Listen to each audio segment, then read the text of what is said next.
এখন যেটা হচ্ছে যে এই ইলেকশন নিয়ে কেন সবার সন্দেহ, আপনি যথার্থই বলেছেন যে উদাহরণগুলো হয়েছেন, যা কিছু হোক সবার সন্দেহ হচ্ছে ইলেকশন হবে কিনা।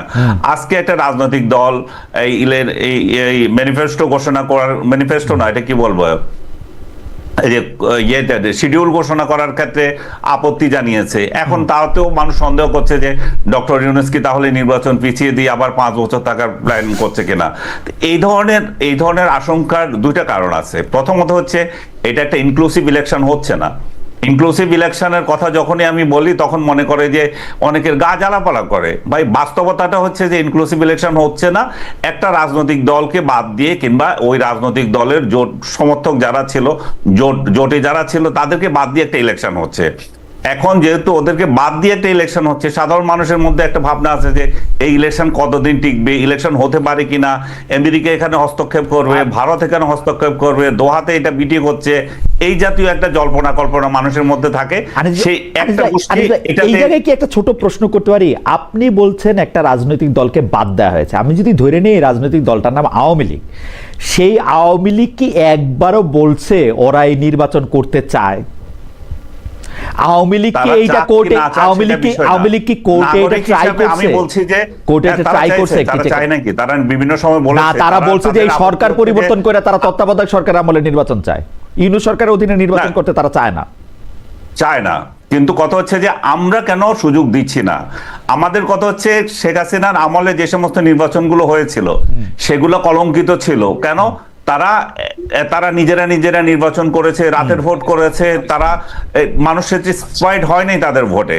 কিন্তু বর্তমান সময়ে যে নির্বাচনটা হতে যাচ্ছে, যেটা আমরা আবার ইতিহাসে সাক্ষী হতে যাচ্ছি, সেই নির্বাচনটা হতে যাচ্ছে কিছু রাজনৈতিক দলকে কমপ্লিটলি মাইনাস করে। সেই মাইনাস তারা নিজের ইচ্ছা হচ্ছে না, তাদেরকে আমরা নিষিদ্ধ করে রাখছি। শেখ হাসিনার সাথে পার্থক্য এই জায়গায়, শেখ হাসিনা আপনাকে নিষিদ্ধ করে নাই যে ইলেকশন করতে পারবেন না, কিন্তু এই আমলটা হচ্ছে যে না, শেখ হাসিনার দল 14 দল জাতীয় পার্টি এরা নির্বাচন করতে পারবে না, কিংবা 14 দল বা জাতীয় পার্টি যে করতে পারবে সেটাও বড় গলায় বলছে না, এবং আবার তাদেরকে হুমকি দেওয়া হচ্ছে তারা যদি নির্বাচনে আসে তাহলে খারাপ হবে। তার মানে হচ্ছে যে একমাত্র শুধু আওয়ামী লীগ নয়, আরো বিভিন্ন রাজনৈতিক দল নির্বাচন করতে পারবে কি পারবে না এই অনিশ্চয়তার মধ্যে রয়ে গেছে। আমি ধরে নিচ্ছি তাদেরকে ছাড়াই ইলেকশন হচ্ছে, কিন্তু বাস্তবতার সাথে আমাকে বলতে হবে যে এই নির্বাচনটা যেটা হতে যাচ্ছে সেটা এই যেহেতু ইনক্লুসিভ হচ্ছে না, সেই জন্য মানুষের মধ্যে একটা আশঙ্কা আছে। আর দ্বিতীয়ত হচ্ছে যে এই ইলেকশনটা হতে যাচ্ছে বিএনপি ভার্সেস জামায়াতে ইসলামী, প্লাস জামায়াতে ইসলামের A party, B party, C party বা B team, A team, C team, যার মধ্য থেকে ফুয়াদের রাজনৈতিক দলটা সেটাকেও একটা বি টিম, সি টিম হিসাবে ধরা হয় জামাতে ইসলামের। তো এমন একটা পরিবেশে যে নির্বাচন হতে যাচ্ছে সেটা সাস্টেনেবিলিটি কতটুকু থাকবে, তারা আসলে কয়দিন ক্ষমতায় থাকতে পারবে, সেটা নিয়ে আশঙ্কা করছে মানুষ। ধরে নিয়েছে যে এই নির্বাচনে যারা নির্বাচিত হোক, হয় জামাতে ইসলামী জিতুক কিংবা আওয়ামী লীগ বিএনপি জিতুক, 6 থেকে 7 মাসের মধ্যে এই যারা বিরোধী দলে থাকবে সরকারের পরিবর্তন আনার জন্য, সরকার বিরোধী আন্দোলন করার জন্য তারা আওয়ামী লীগকে ডেকে আনবে এবং আওয়ামী লীগের সাথে জোটবদ্ধ হয়ে এরা আন্দোলন করবে। সেই জন্য মানুষের মধ্যে আশঙ্কা যে আসলে এই নির্বাচন হতে যাচ্ছে কিনা।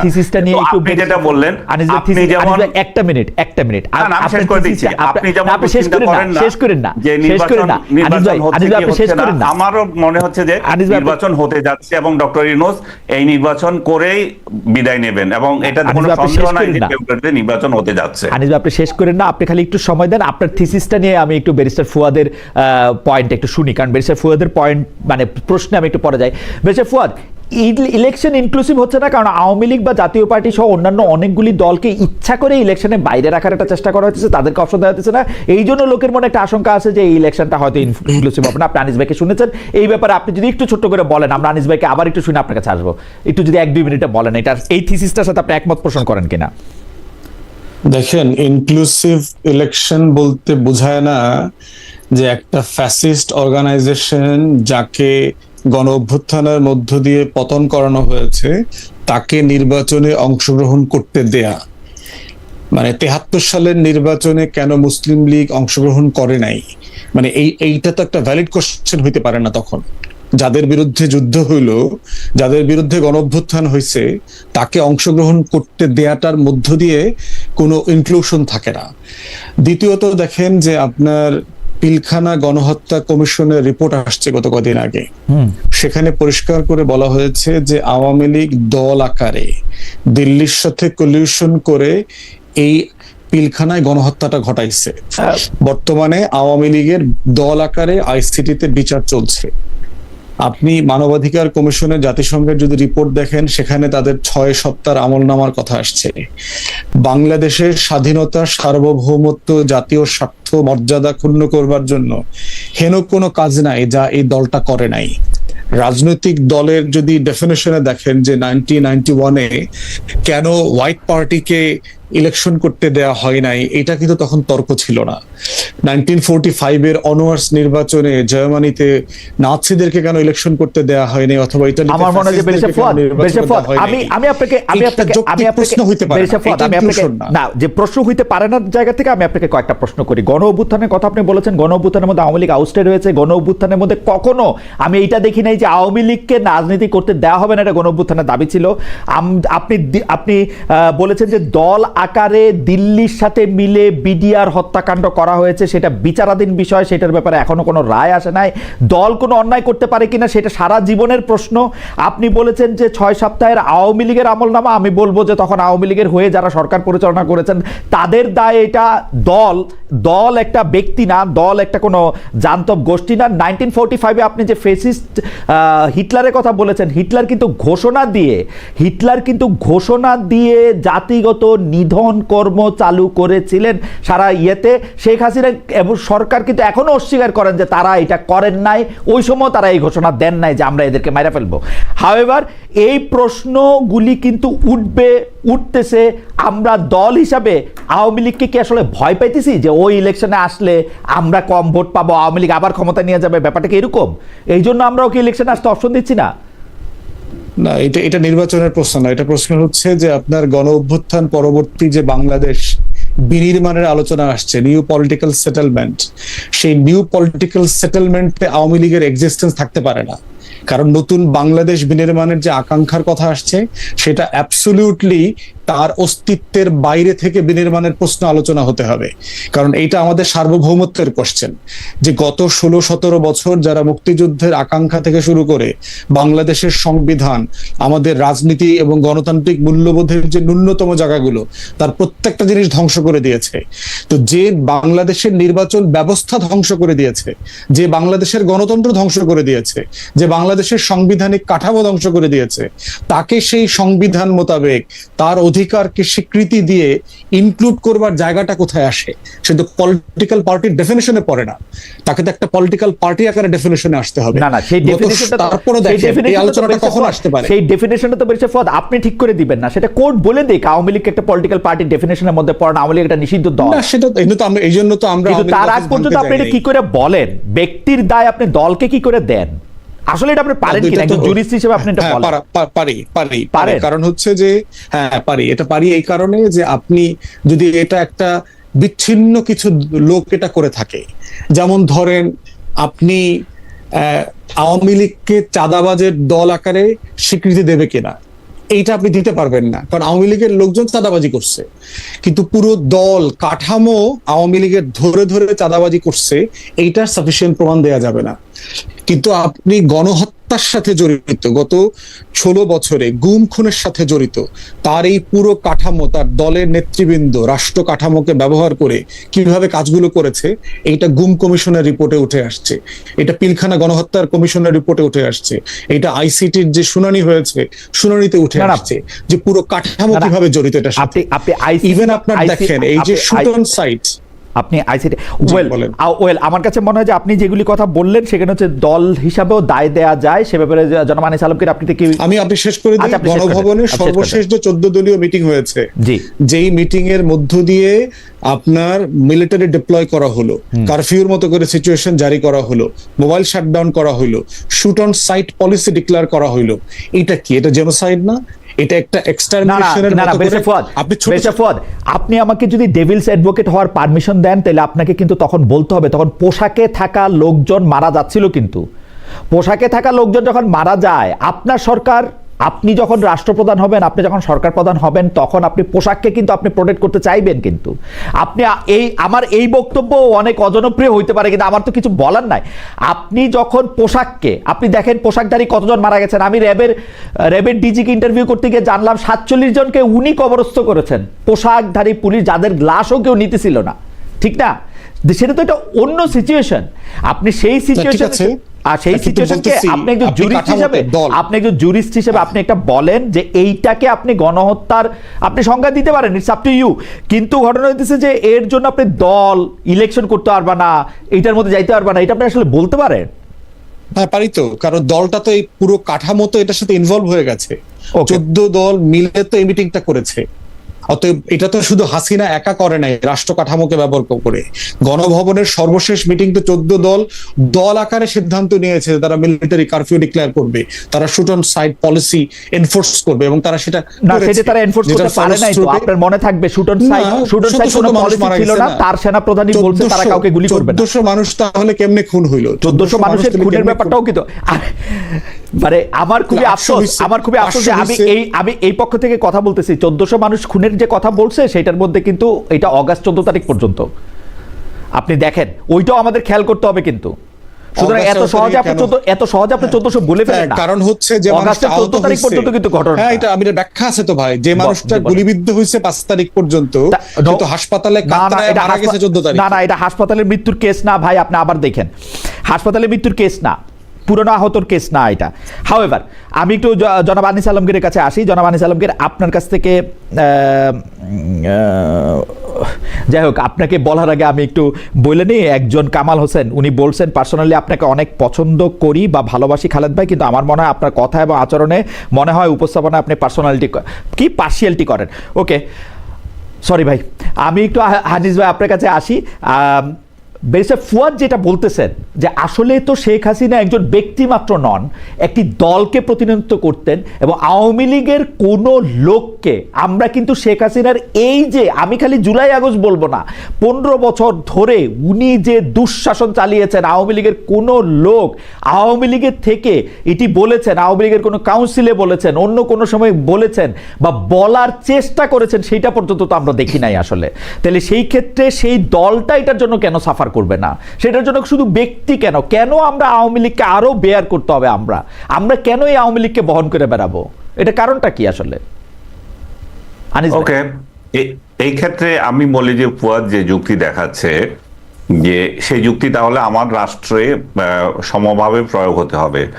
আমি যখন 71-এর গণহত্যাকারী রাজনৈতিক দলটিকে এই ইলেকশনে অংশ নিতে দিচ্ছি, আমি যখন প্রমাণিত সত্য আমার চোখের সামনে আছে, যেভাবে তারা মেরেছিল, তারা আলবদর আলশামস করে এই দেশের বুদ্ধিজীবীদের হত্যা করেছে, সাধারণ মানুষদের হত্যা করেছে, সামরিক বাহিনীর সহায়তা করে নিরীহ মানুষকে হত্যা করেছে, আমাদের মা বোনদেরকে পাকিস্তানিদের হাতে তুলে দিয়েছিল, সেই রাজনৈতিক দলটা কি আমি 71-এর গণহত্যাকারীর এই রাজনৈতিক দলটি তাকে সাজা না দিয়ে তাহলে ইলেকশনে দিতেছি, আবার 24-এর গণহত্যাকারী একটা রাজনৈতিক দলকে আমি নির্বাচনে দেব না, কোন যুক্তিতে বলি? সেকেন্ড প্রশ্ন হচ্ছে, আমি একটু বলবো আনিস ভাই, 71-এর গণহত্যাকারী, আমি শেষ করে দিচ্ছি, আমি শেষ করে তারপরে বলবো। নাৎসি পার্টির সাথে এখন তুলনা হচ্ছে আওয়ামী লীগের। সো ঠিক আছে, নাৎসি বাহিনীকে আদালতে একটা দুর্বৃত্ত দল হিসাবে প্রমাণ করে তারপর তাকে ব্যান করা হয়েছিল, এবং ইন্টারন্যাশনালি করা হয়েছিল। ইন্টারন্যাশনাল আদালত, বাংলাদেশে এমন একটা কোনো আদালতে সেটার কোনো বিচার হচ্ছে? আমার ইচ্ছে হলো আওয়ামী লীগ ইলেকশন করতে পারবে না, আওয়ামী লীগকে নির্বাহী আদেশে বন্ধ করে দিলাম। আওয়ামী লীগকে সেটা তো হচ্ছে না। আওয়ামী লীগকে যদি তার কার্যক্রমের জন্য দল হিসাবে বিচার করতে হয়, তাহলে সেরকম পরিস্থিতি তৈরি করতে হবে, সেটা আদালতে আনতে হবে। তা আওয়ামী লীগকে নিষিদ্ধ করুক, আওয়ামী লীগ কার খালো, আমার কি, তোমার কি, বা অন্যের কার কি? আওয়ামী লীগ যদি দুর্বৃত্তের দল হয়ে থাকে তাহলে সাজা পাবে। আনিস ভাই, আপনার বক্তব্য বুঝতে পারছি, রাখছি। আপনাকে যদি আমি এই প্রশ্ন করি, আপনি যেটাকে ৭১-এর গণহত্যাকারী দল বলছেন, সেই দলটিকে প্রথম ক্ষমাত করেছিলেন বঙ্গবন্ধু শেখ মুজিবুর রহমান ট্রাইপ্যাট্রিয়ট এগ্রিমেন্টের মাধ্যমে 1973-তে। আমরা দেখেছি যে এই দলটিকে রাজনৈতিক পুনর্বাসনের সকল প্রক্রিয়া 1978, 79, 91 হয়ে 96-তে তত্ত্বাবধায়ক সরকারের বিরুদ্ধে যে পক্ষে যে আন্দোলন, সেই আন্দোলনের সামিল হয়ে শেখ হাসিনা সেটার মধ্যে থেকে অংশগ্রহণ করে, এমনকি আমরা যদি আরেকটু পিছনে যাই, 1991 সালে শেখ হাসিনা যাকে রাষ্ট্রপতি পদে মনোনয়ন দিয়েছিলেন তাকে আমরা দেখেছি দোয়া নিতে সেটা যাইতে। সেইটার তো এখন আর এই প্রশ্ন নাই যে কেন গণহত্যাকারী একটি দলকে রাজনীতি করতে দেওয়া হবে। আওয়ামী লীগ তো এই প্রশ্ন কখনো তুলে নাই। এখন যারা এই প্রশ্ন তুলতেছেন এবং এই প্রশ্নটা তুলতেছেন যে আমাকে গুলি করে মারা হয়েছে, আমাকে গুলি করে মারার অর্ডার দেওয়া হয়েছে, আমাকে 15 বছর ধরে ইলেকশন করতে দেওয়া হয় নাই, তাকে আমরা কেন, আমরা জনগণ, মানে আমরা তো পক্ষ বিপক্ষে না, আমরা জনগণ, সত্যি সত্যি আমি বুঝতে চাই আমরা জনগণ কেন আওয়ামী লীগকে আর বহন করে বেড়াবো? আওয়ামী লীগকে আর বহন করে বেড়াবো? আওয়ামী লীগ কেন আর আমাদের মানে সিলেবাসের অন্তর্ভুক্ত থাকবে? কেন এটা আউট অফ সিলেবাস হবে না?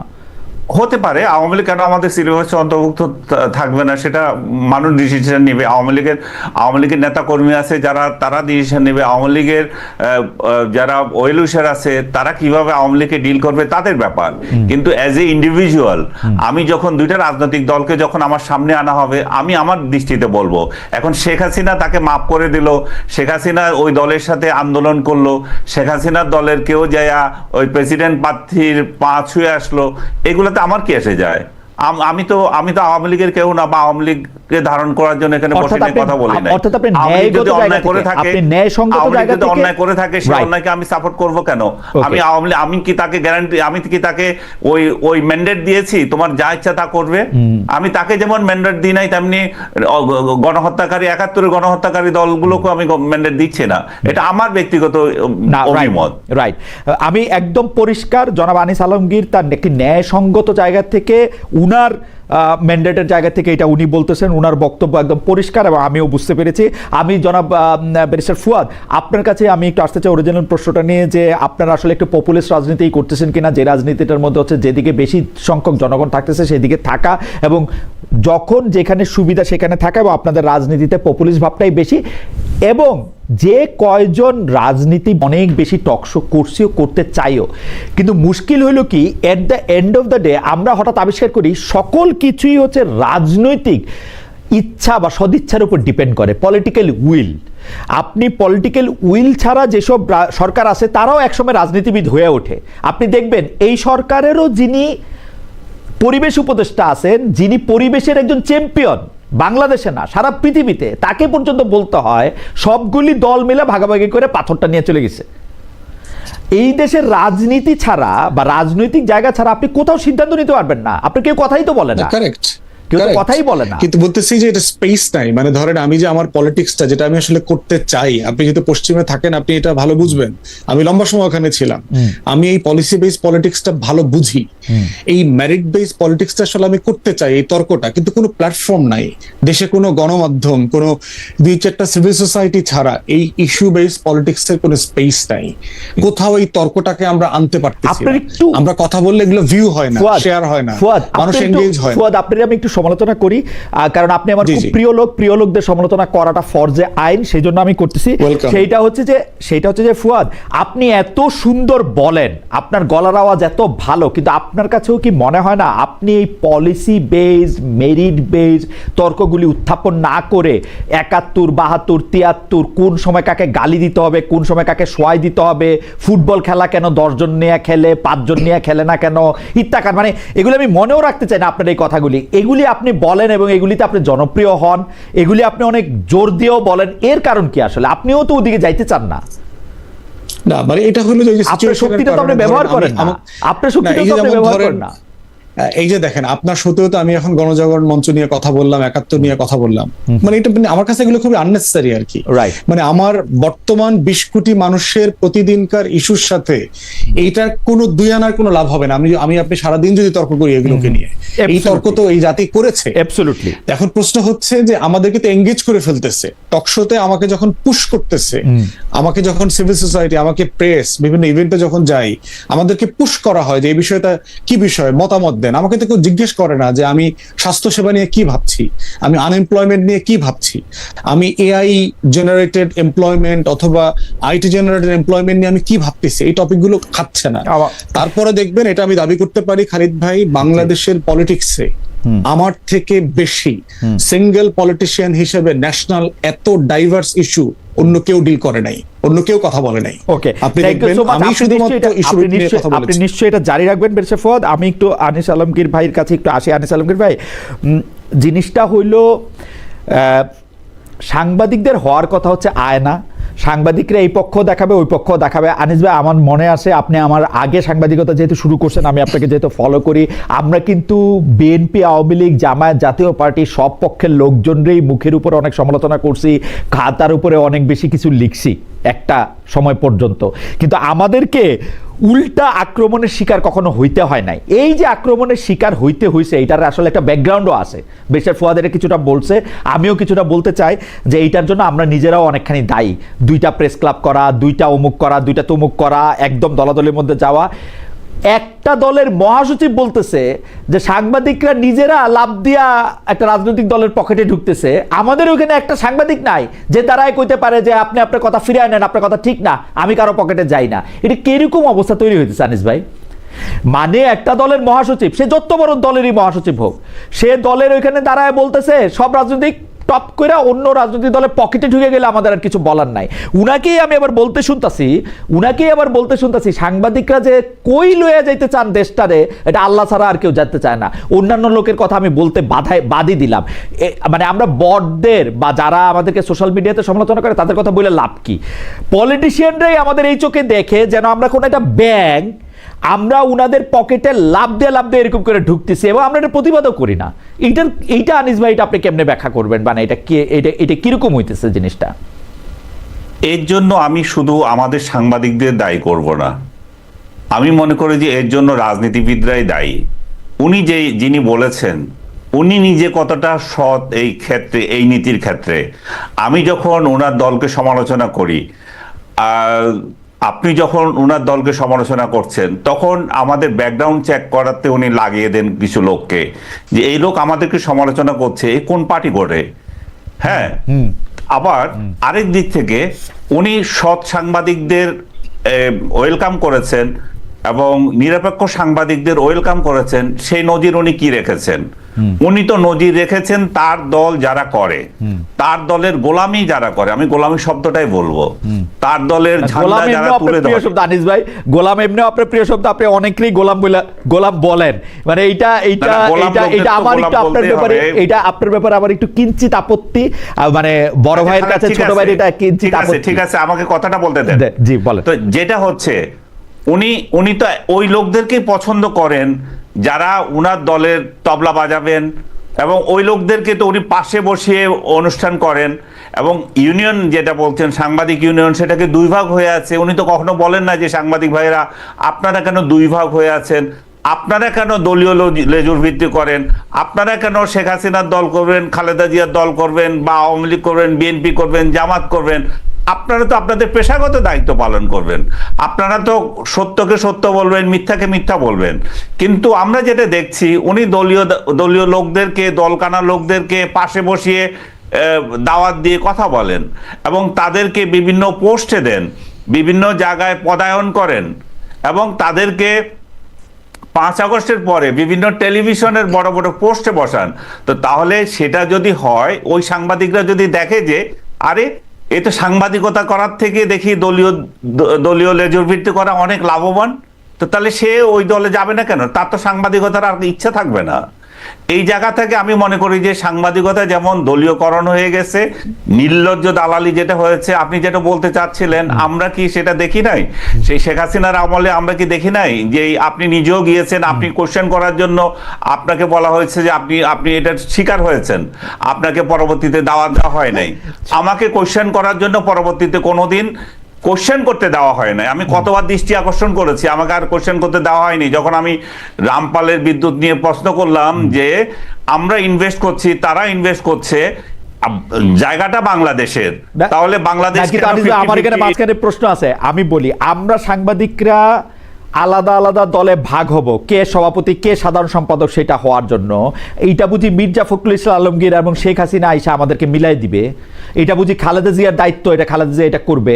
আমাদেরকে একটা টেলিভিশন চ্যানেলে, আনিস ভাই, আমাদেরকে একটা টেলিভিশন চ্যানেলের লোভ দেখাবে, একটা পত্রিকার মধ্যে একটা ভালো চাকরির লোভ দেখাবে, আমরা হচ্ছে ওই লোকের সারাদিন ধরে ওই লোকের সারিন্দা ধরে গান গাবো। এইটা বুঝি রাজনীতিকদের দায়িত্ব, রাজনীতিকরা আমাদের ঠিক করবে?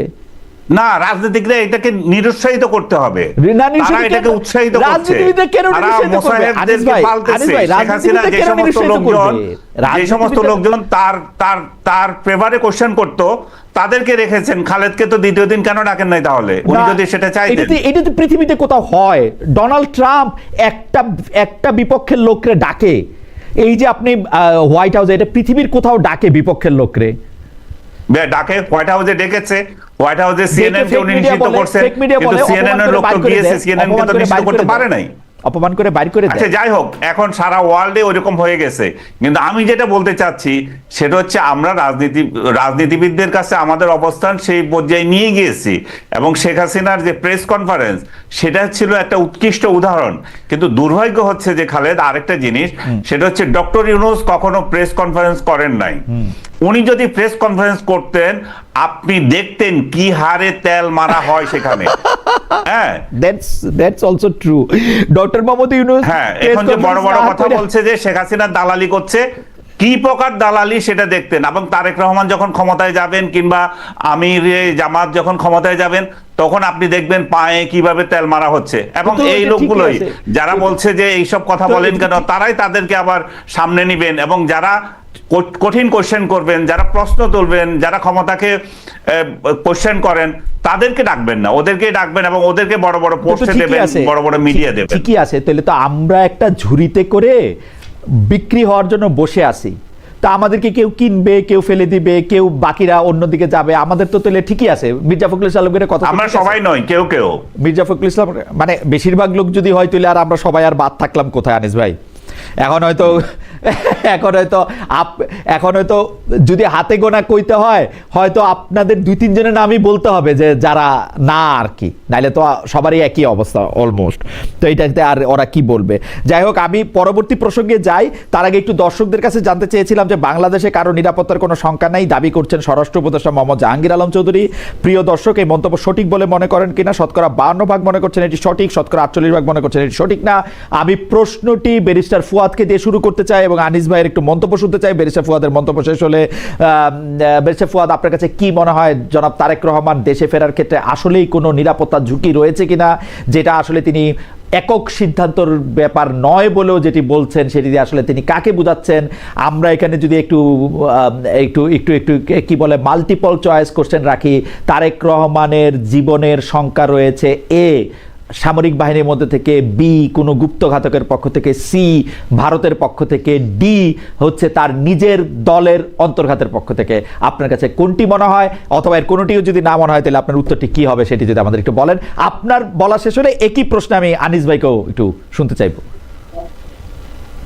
দেখেন, আমরা যখন ম্যাট্রিক পাস করলাম তখন সম্ভবত দ্বিতীয় ব্যাচে আমরা এমসিকিউ করছি আর কি, এর আগে তো এমসিকিউ ছিল না আর কি। তো বহু বছর এমসিকিউ পরীক্ষা দেই নাই, তো আমরা বহু বছর ওই পরীক্ষা দেই নাই, তো এই জন্য ভুলে গেছি যে এমসিকিউ তে কিভাবে আনসার করতে হয়। বাট আপনার প্রশ্নের উত্তর হচ্ছে হ্যাঁ, আসলে ঝুঁকি আছে, অনেকগুলো বাস্তবতা। দেখেন, নাম্বার 1 হচ্ছে সুব্রত বাইন টপ টেরর যখন গ্রেফতার হইলো, আপনার মনে থাকার কথা যে ডিবিতে রিমান্ডে যে সে বক্তব্য দিল, সেখানে কিন্তু সে অনেক বিস্তারিত জবানবন্দি দিয়েছে, যেগুলো গণমাধ্যমে এসছে। ব্যক্তিগতভাবে আমি বিভিন্ন সোর্স থেকে জেনেছি যে ভারতে তার ট্রেনিং নিয়ে কথা বলেছে, মাল্টিপল আইডি আছে তার বাংলাদেশে এবং ভারতে, বিভিন্ন নামে তার ডকুমেন্টেশন আছে, অস্ত্রের ট্রেনিং আছে, এবং সেখানে তারেক রহমান থেকে শুরু করে গুরুত্বপূর্ণ এন্টি আওয়ামী লীগ ফিগারকে অ্যাসাসিন করা, দেশের বাইরে চেষ্টা করা, এগুলো নিয়ে কিন্তু সে খোলামেলা কথা বলেছে। তারেক রহমানকে তো 1/11 এর সময় যথেষ্ট নির্যাতনের মধ্য দিয়ে দেশ ছাড়তে হয়েছে। তিনি যে বেঁচে ফিরবেন অথবা সুস্থ থাকবেন এই সম্ভাবনাটা কেউ দেখে নাই। এরপরে দেখেন যে বেগম জিয়ার উপরে যে নির্যাতনটা হয়েছে, অতএব এই ফ্যামিলিটিটা যে একটা নির্যাতনের টার্গেটের মধ্যে আছে সেটা কোনোভাবে অস্বীকার করবার সুযোগ নাই। এরপরে হচ্ছে দলের লোকদের ভিতরে যে স্যাবোটাজের সম্ভাবনা আছে, এটা বারবার তো আমরা আমরা মানে আস্থাহীনতা অবিশ্বাসের জায়গা থেকে দেখেছি। বেগম জিয়া স্ট্যান্ডিং কমিটির লোকদেরকে বলছে আপনারা মোবাইল বাইরে রেখে আসেন, তা বারবার কনভারসেশন লিক হচ্ছে। তো সেই জায়গাতে আপনার ঝুঁকি আছে, এটা আমি বোধ করি যে আছে। দ্বিতীয় ব্যাপারটা হচ্ছে ঝুঁকি জিনিসটাকে আপনি আসলে কতটুকু ঝুঁকি মনে করেন, এটা একটা গুরুত্বপূর্ণ ব্যাপার। যেমন ধরেন আমরা যারা হাসিনার বিরুদ্ধে, ফ্যাসিবাদের বিরুদ্ধে কথা বলেছি, আমরা প্রত্যেকদিন গুমের, আমাকে ডিজিএফআই থেকে বলছে না যে ভাই আপনি কিন্তু অনেক বাড়াবাড়ি করতেছেন, আপনি কিন্তু গুমের থ্রেশহোল্ড পার হয়ে গেছেন। তো তারপরে আমরা বলছি তো আমরা বন্ধ করি নাই তো কথা বলা, আমরা দেশ ছেড়ে চলে যাই নাই তো, আমি চাইলে তো অনেক দেশে চলে যাইতে পারতাম, আমি তো কোথাও পালায়ে চলে যাইনি। তো ভয় জিনিসটাকে আসলে আপনি কতটুকু ভয় আকারে নেবেন সেটা মাথায় রাখার ব্যাপার আছে। থার্ড একটা বিষয় হলো যে বিএনপির লিডারশিপের জায়গা থেকে তার কাঠামোগত স্ট্রেংথ যেমন আছে, পারিবারিক নেতৃত্বের, এটা কিন্তু উইকনেসও আছে, বিকল্প নেতৃত্ব না থাকার যে উইকনেস। তো সেখানে তারেক রহমান তো এখানে সেন্ট্রাল ফিগার। তো তার বেঁচে থাকা না থাকা, সুস্থ থাকা না থাকা, দেশে ফেরত আসতে পারা না পারার সাথে বিএনপির কিন্তু রাজনৈতিক অস্তিত্বের সাথে একটা কানেকশন আছে। তো সেই জায়গাতে দল আকারে তাকে একটা কালেকটিভ সিদ্ধান্ত নেবার জায়গাতে সেটা রেফার করেছেন, এবং সেইটা তাকেই ফাইনালি ঠিক করতে হবে যে আসলে এই সিদ্ধান্তটা তার পলিটিক্যাল ক্যারিয়ার, তার দলের ক্যারিয়ারের জন্য কতটুকু যৌক্তিক এবং ন্যায্য। বেরসা ফুয়াদ, আপনাকে ধন্যবাদ। আমি আনিস ভাই আপনার কাছে একই প্রশ্ন করতে চাই, আপনি যদি চান তাহলে আমি মাল্টিপল চয়েসটা আমি মনে করে দিতে চাই। আর্মি থেকে ওনার ঝুঁকি, ভারত থেকে ঝুঁকি, নিজ দলের মধ্যে ঝুঁকি, নাকি কোনো গুপ্ত ঘাতকের মাধ্যমে তার ঝুঁকি, সেটা যদি আপনি একটু বলেন, তার ঝুঁকি আছে কিনা, এবং ঝুঁকি না থাকাটা, ঝুঁকিটাকে অ্যাসেস করে না ফেরাটা ঠিক আছে কিনা। জনাব তারেক রহমানের কথা বলছি। আনিস ভাই, ঝুঁকি একজন বড় নেতার পক্ষে থাকতেই পারে। যারা ক্ষমতায় যাওয়ার কাছাকাছি নেতৃত্ব প্রক্রিয়ায় যারা জড়িত থাকেন, তারা সব সময় এই ঝুঁকি মোকাবেলা করেই চলতে হয়। আপনি যদি খেয়াল করেন যে বেনজির ভুট্টোর কথা, উনি তো র্যালিতেই মারা গেলেন, রাজনৈতিক র্যালি যখন হচ্ছিল। এখন এরপরে ইয়ের কথা, ইমরান খানের প্রসঙ্গ আসলো, সে একই বিষয়টা। বাংলাদেশে শেখ হাসিনার উপর বারবার আক্রান্ত হয়েছেন। শেখ হাসিনা অনেক অনেক মানে বাংলাদেশের সবচেয়ে বড় উদাহরণ তো শেখ হাসিনা, তাকে বারবার মৃত্যুর হুমকি মোকাবেলা করতে হয়েছে। বাংলাদেশের দুইজন রাষ্ট্রপ্রধান মারা গিয়েছেন, সেটা এই ধরনের ইয়েতে মারা যান নাই, তারা অন্য ধরনের ঝুঁকিতে ছিলেন, এটা ইন্টারনাল বা সরকারের মধ্য থেকে। এখন তারেক রহমান, যদি আমি যেটুকু দেখেছি, ফেব্রুয়ারিতে উনি যে লন্ডন সফর করলেন, তার আগ পর্যন্ত গোয়েন্দা রিপোর্টে ছিল যে ওনার দেশে আসা হুমকি আছে। তারপরে ফেব্রুয়ারির পরে আমি যতদূর জানি সেটা উঠে গেছে। একটা সেকেন্ড, মানে গোয়েন্দা রিপোর্টটা কি পাবলিক করা হয়েছে, নাকি আপনি আপনার সোর্স থেকে জেনেছেন? আমি পার্সোনালি জেনেছি। আপনি পার্সোনালি জেনেছেন? আমার সোর্স থেকে জেনেছি। ওকে ওকে। তো সেটাতে পরবর্তী পর্যায়ে আমি জানি যে এটা উঠে গেছে। এখন তারেক রহমান কেন আসছেন না, সেই ব্যাখ্যাটা উনি সবচেয়ে ভালো করে দিতে পারেন। আমি মনে করি সেটা যদি অভ্যন্তরীণ হয়ে থাকে, সেটা যদি বিদেশি হয়ে থাকে, সমস্ত ঝুঁকি কাটানোর জন্য উনি সরকারকে প্রেসার দিতে পারেন। ইভেন আমি এসএসএফ ডিপ্লয় করা হয়েছে বেগম খালেদা জিয়ার জন্য। আমি মনে করি যে তারেক রহমান যেহেতু সম্ভাব্য প্রধানমন্ত্রী, বা যে এই ধরনের আরো যারা আছেন, তাদের জননিরাপত্তায় যদি ঘাটতি থাকে, তাদেরকেও এসএসএফ দিতে পারে, এবং তারেক রহমানকেও সেটা দিতে পারে। এবং উনি এই অজুহাতে দেশে আসবেন না, সেটা আমি মনে করি না যে কাম্য হতে পারে না। কারণ রাজনৈতিক দলের নেতৃত্ব যখন নেবেন, দেশের যখন নেতৃত্ব দেবেন, নিঃসন্দেহে উনি দেশে এসে সেটা মোকাবেলা করবেন। তবে কখন আসবেন সেটা নিঃসন্দেহে তার উপরে, সেটা আমি বা আপনি বা কোনো অন্য রাজনৈতিক দলের নেতারা ডিকটেট করতে পারে না, সেটা উনি উনার মতো করে আসবেন। একজন জাস্ট একবার বলতে চাই যে কোনো বিশ্লেষক যে বলেন যে তারেক রহমান কিছুতেই দেশে আসবেন না, কারণ তাকে -1 করে তাকে বিদেশেই রাখা হয়েছে, আপনি কি এই বক্তব্যের সাথে একমত? কোনোভাবে কি তারেক সাহেবকে আমি মাইনাস যদি করা হয়ে থাকে, সেটা বৃহত্তর আঙ্গিকে যেটা ছিল যে দুই ফ্যামিলিকে মাইনাস করা, সেই ক্ষেত্রে আমি মনে করি না যে তারেক রহমানের বর্তমান সময়ে সে ধরনের কোনো পরিস্থিতি বিরাজ করছে। কারণ এই সময় এটি দেশের হাল ধরার জন্য আমাদের একজন নেতা দরকার। তারেক রহমানকে আমি 5 আগস্টের আগ পর্যন্ত সেটার জন্য কম্পিটেন্ট মনে করিনি, কিন্তু 5 আগস্টের পরে ওনার বক্তৃতাগুলো যেভাবে আমি দেখেছি, যেভাবে ওনাকে আমি নেটে ফলো করেছি, তাতে আমার মনে হয়েছে যে রাষ্ট্র পরিচালনার মতো তার দক্ষতা অর্জিত হয়েছে। ঠিক এই মুহূর্তে আমি মনে করি যে তার ওই যোগ্যতা হয়েছে, এবং সেই পরিস্থিতিতে আমি মনে করি যে তার দেশে ফিরে আসা উচিত, এবং কে কি বললো সেগুলো কেয়ার করা উচিত না। এই প্রসঙ্গটা আমাদের শেষ প্রসঙ্গ, কিন্তু আমরা আনিস ভাই থেকে শুরু করব। এই প্রশ্নটা একই প্রশ্নের উত্তর আমি ব্যারিস্টার ফুয়াদের কাছ থেকে একটু জানতে চাইব যে সাবেক প্রধানমন্ত্রী ও বিএনপি চেয়ারপারসন খালেদা জিয়ার শারীরিক অবস্থার খবরে গভীর উদ্বেগ প্রকাশ করেছেন ভারতীয় প্রধানমন্ত্রী নরেন্দ্র মোদী। তিনি প্রয়োজনে চিকিৎসা সহায়তা দেওয়ার প্রস্তাব দিয়েছেন। এর আগে আমরা দেখেছি যে মানে এই কিছুদিনের মধ্যে দেখেছি যে বাংলাদেশের জাতীয় নিরাপত্তা উপদেষ্টা খলিলুর রহমান দিল্লিতে ভারতের জাতীয় নিরাপত্তা উপদেষ্টা অজিত দোভালের সাথে বৈঠক করেছেন। বৈঠক কি নিয়ে করেছেন আমরা অবশ্য জানি না, আমরা শুধু জানি যে অনেক গুরুত্বপূর্ণ বিষয় নিয়ে বৈঠক করেছেন। ভারতের সাথে ডক্টর মোহাম্মদ ইউনূসের সম্পর্ক এবং বাংলাদেশের সম্পর্ক এবং ভবিষ্যৎ বাংলাদেশের সম্পর্ক আপনি কেমন দেখেন? আনিস ভাই, এটা আপনার কাছে প্রশ্ন, একই প্রশ্ন ব্যারিস্টার ফুয়াদের কাছেও, কিন্তু আমরা আগে আনিস ভাইকে শুনতে চাই। আনিস ভাই।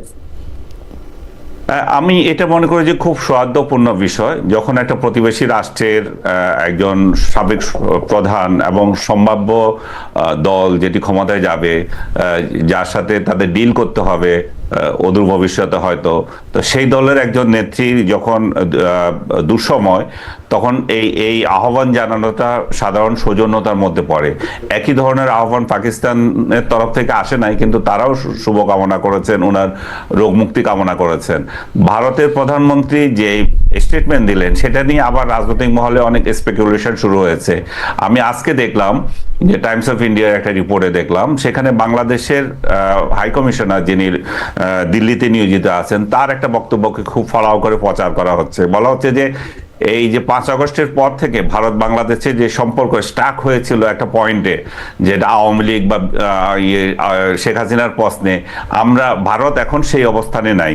ভারত সেটা থেকে বিস্তৃত হয়েছে, এবং তার প্রমাণ হয় যে নরেন্দ্র মোদী যখন এই ধরনের আহ্বান জানান, সেটা এক ধরনের যার যার মতো সে বুঝে নিচ্ছে।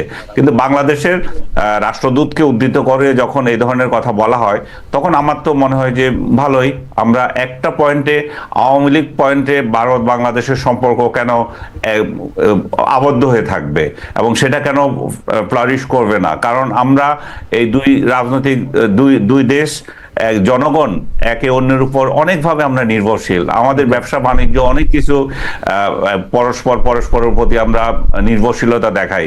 সেই ক্ষেত্রে আমরা ভারতকে হেন করব তেন করব এই সমস্ত মানে বাকোয়াস বক্তৃতা ঢাকায় বসে বসে করার থেকে বাস্তবতা যেটা, সেটা হচ্ছে আমাদের দুই প্রতিবেশী পাশাপাশি চলা উচিত। আমরা পরের বন্ধু হিসেবে থাকবো, নত জানু পলিসি আমাদের কারো থাকবে না, কেউ কারো নত হওয়ার দরকার নাই।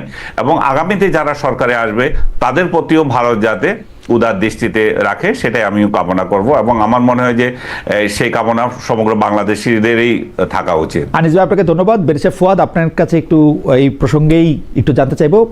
জাস্ট আপনাকে মনে করে দিতে চাই যে ভারত সরকার খুব সারপ্রাইজিংলি তালেবান সরকারের সাথে ভারত সরকারের খুব বড় বন্ধুত্ব দেখতে পাওয়া যাচ্ছে। এমনকি তালেবান সরকারের পররাষ্ট্রমন্ত্রী রাষ্ট্রীয় সফরে দিল্লি সফর করেছেন, যেখানে অনেক ইসলামিক দেশও আসলে এই ধরনের কূটনৈতিক সম্পর্কের মধ্যে নাই। আমরা একটু ভারত বাংলাদেশের সম্পর্কের বর্তমান, ভবিষ্যৎ এবং এই বৈঠকগুলি সম্পর্কে আপনার কাছে একটু শুনতে চাই। দেখেন, বাংলাদেশ ভারতের সাথে আমাদের কখনো কোনো রাষ্ট্রীয় সম্পর্ক ছিল না, ফাংশনাল কার্যকর সম্পর্ক যদি বলেন। বাংলাদেশে ঐতিহাসিকভাবেই হচ্ছে ভারত একটা দলের সাথে সম্পর্কটা মেনটেন করেছে, এবং সেটাও মানে ভারতের জায়গা থেকেও এটা রাষ্ট্রীয় সম্পর্ক থেকে এটা কংগ্রেসের সাথে সম্পর্ক ছিল। তো সেই জায়গাতে একটা দল মানে কি আওয়ামী লীগ, একটা দল মানে কি আওয়ামী লীগ।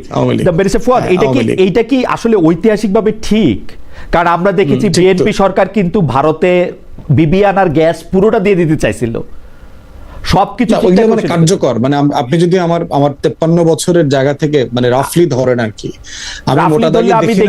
রাফলি ধরলে আমি দেখি যে আওয়ামী লীগ যে 5 বছর ক্ষমতা ছিল 71 থেকে 75, তারপরে তো ভারতের সাথে যেগুলি চুক্তি হয়েছিল সেগুলি বাতিল হওয়ার কথা, আমরা বাতিল হইতে দেখি নাই। কিন্তু অকার্যকর হয়, একটা বিষয় হলো যে স্টেট বিটুইন দ্য স্টেটস যখন চুক্তি হয়, এই চুক্তিগুলো হয়ে যাবার পরে বাতিল করাটা অনেক ডিফিকাল্ট। মেয়াদ পার হওয়ার পরও বাতিল হয় নাই। হ্যাঁ, আপনি যেটা করতে পারেন সর্বোচ্চ পুনঃ নতুন করে হয়েছে। না, ওইটাই বলতে হবে, ওইটা টেকনিক্যাল রিজনে হয়, তখনকার ডিপ্লোম্যাটিক সম্পর্ক ধরে রাখা। বাট কার্যকর সম্পর্কের কথা বলছি, কার্যকর সম্পর্ক হয় যখন আপনি একটা দেশ হিসাবে আরেকটা দেশের সভরেন্টিকে রেসপেক্ট করেন, একটা দেশ হিসাবে আরেকটা দেশের জনগণের সেলফ রেসপেক্ট, ডিগনিটিকে আপনি মর্যাদা দেন, সম্মান দেন। আপনি কার্যকর সম্পর্ক বলতে বোঝায় যখন আপনি নিজে গণতন্ত্র চর্চা করেন কিন্তু অন্য দেশে ফ্যাসিবাদ কায়েম করবার জন্য অথবা ফ্যাসিবাদ বল রাখার জন্য চেষ্টা করছেন। কার্যকর সম্পর্ক হচ্ছে আজকে খালেদা জিয়ার জন্য আপনি স্ট্যাটাস দিচ্ছেন, কিন্তু এই বিএনপির সাথে তো আপনি 11 বছর মিটিং করেন নাই বাংলাদেশে, আপনি দেখা তো করেন নাই। 11 বছর মিটিং বাংলাদেশে না করলেও বেরসে ফুয়াদ, আমি মনে করাই দেই, বেগম জিয়া যখন বিরোধী দলের নেত্রী, তিনি একবার দিল্লি সফর করেছিলেন, তাকে বাংলাদেশের সকল সাবেক এবং বর্তমান সরকার প্রধানের মধ্যে সবচেয়ে বেশি মর্যাদা ভারত দিয়েছিল। লাল গালিচা টালিচা বিছায় একটা কেলেঙ্কারি কাণ্ড। রাইট, না সেটা সত্য, কিন্তু প্রশ্ন হচ্ছে যে এই মানে সিরিমোনিয়াল রিলেশনশিপের থেকে আমি তো ফ্যাক্টস দেখতে চাই, আমার আপনি কোনটা সিরিমোনিয়াল রিলেশনশিপ ধরেন? আমি মনে করাই দেই, জিয়াউর রহমান যখন ক্ষমতায় আসলেন, ইন্দিরা গান্ধী জিয়াউর রহমানকে ফেলিসিটেট করার সময় যেসব কথাগুলি বলেছেন সেগুলো তো সব রেকর্ডেড। আপনি সেটার মধ্যে যদি আপনি দেখেন তাহলে আপনি দেখবেন জিয়াউর রহমানের সাথে ইন্দিরা গান্ধী কি ধরনের সম্পর্ক করতে চেয়েছেন। আমি আরো উদাহরণ দিতে পারি, কিন্তু আমি কিন্তু উদাহরণ দিতে পারি না, আমি এক্সাম্পল গুলোর সাথে আমি পরিচিত, কিন্তু সমস্যা হচ্ছে যে আমি যখন হিসাব মিলাই তখন আমি তো হিসাব মিলাইতে পারতেছি। ওকে, আসেন আমরা হিসাব মিলাই, অল্প অল্প করে হিসাব মিলাই। ধরেন ইউনূস সরকার আইসা কি হাসিনা সরকারের একটা চুক্তিও সামনে আনছে বা বাতিল করছে? ওইটা তো বললাম, কিছু বাতিল করছে, ওই যে আপনার ট্রান্সশিপমেন্ট চুক্তি বাতিল হয়েছে, না না, ওইটা ইন্ডিয়া বাতিল করছে। ইন্ডিয়া বাতিল করছে, তার একটা মানে আমি এটা কি বলবো, এটা বাতিলও না, এটা তো ঠেলায় পয়রা। হাউএভার আপনি এটা খুব ভালো করে বন্দর ব্যবহার করার চুক্তি ছিল, সেগুলো বাতিল করেছে। সেগুলো ইন্ডিয়া আগে করছে, সেগুলো ইন্ডিয়া আগে করছে। রাষ্ট্র না, সরকারও কিছু করেছে, যেমন ট্রেন 14টা পয়েন্টে যে ট্রেন চলাচল ওগুলো এমনিও চলতো না, সেটা ওগুলো অন্তর্বর্তীকালে চলতো কিনা সেটা অন্য আলোচনা, বাট চুক্তি ছিল সেটা সরকার বাতিল করেছে। তারপরে এই যে বেলোনিয়ার এই যে ফেনীর এখানে যে আপনার ইন্ডিয়াকে বিশাল ইকোনমিক জোন দিয়েছে, এটা সরকার